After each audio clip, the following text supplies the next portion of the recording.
We are back. Barack Obama under fire for a comment that he made during a sex education speech.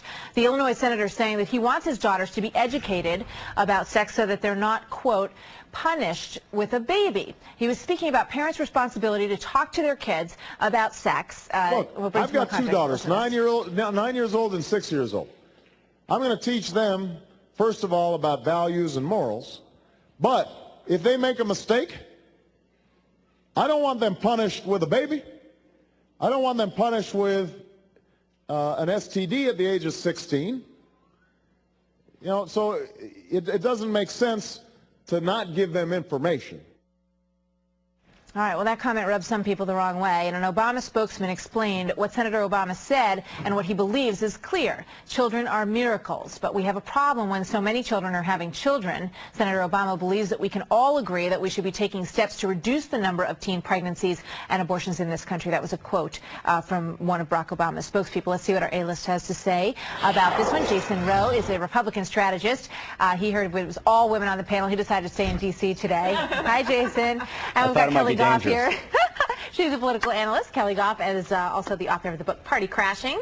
And Janine Turner is with us today. We're thrilled to have her. She's an actress and the author of Holding Her Head High, which is a really interesting book about single moms and their stories. So interesting that you're here today to talk about this. And also we have today's wild card, Gretchen Carlson, co-host of Fox and Friends in the Morning. We watch her every single morning. So Gretchen, it's great to have you here a little bit later in the afternoon today. Thanks for coming.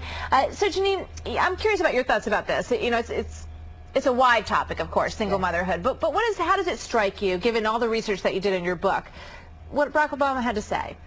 Well, you know, my book is filled with a lot of courageous women who are raising children alone. And I think what starts to happen, I'm pro-life. And when a young teenage girl has a pregnancy that's occurred, you know, I think to tell her that it's a punishment is the wrong thing. It's more like, how can we lift up this child who's going to be having this baby? How can we help her be filled with hope and inspiration? And these women in the book, I have one woman in my book, Harriet Jacobs, who's a slave, and had a child at a young age, and she was determined her children were not going to be slaves, and she was a wonderful, wonderful mother with great dignity. Yeah, it's a wonderful book, and I suggest everybody pick it up. It just has really inspiring stories about so many of the courageous single moms who are out there.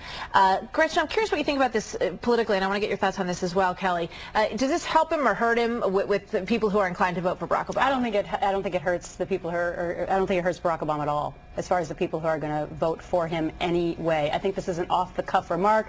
Obviously, they wanted to clarify it immediately, and I think this just goes to show, especially with this election cycle and how close it is, that every single thing that is said is going to be examined and re-examined again. And I hope what it doesn't do is force the candidates to not speak their mind. Because if every little word is going to be parsed, that worries me. Yeah. Because one of the things about politics is we want them to speak more truths and how they feel. Well, you know, and there's the possibility that, you know, that is how he feels, and that's why he said, who knows? You know, this is what the spokesman was saying. Jason, there was a recent questionnaire that was filled out that made Barack Obama appear more liberal than he claims he is in this part of the race. How does all this play together, you know, in terms of illuminating who this man is, who this candidate is, and what he believes? Well, you know, it goes back to the fact that no one really knows anything about Barack Obama. He's been in the United States Senate for 3 years. He's running for president, and no one knows anything about him prior to that. So it's things like Jeremiah Wright that you have to analyze who Barack Obama is through the prism of Jeremiah Wright and that relationship.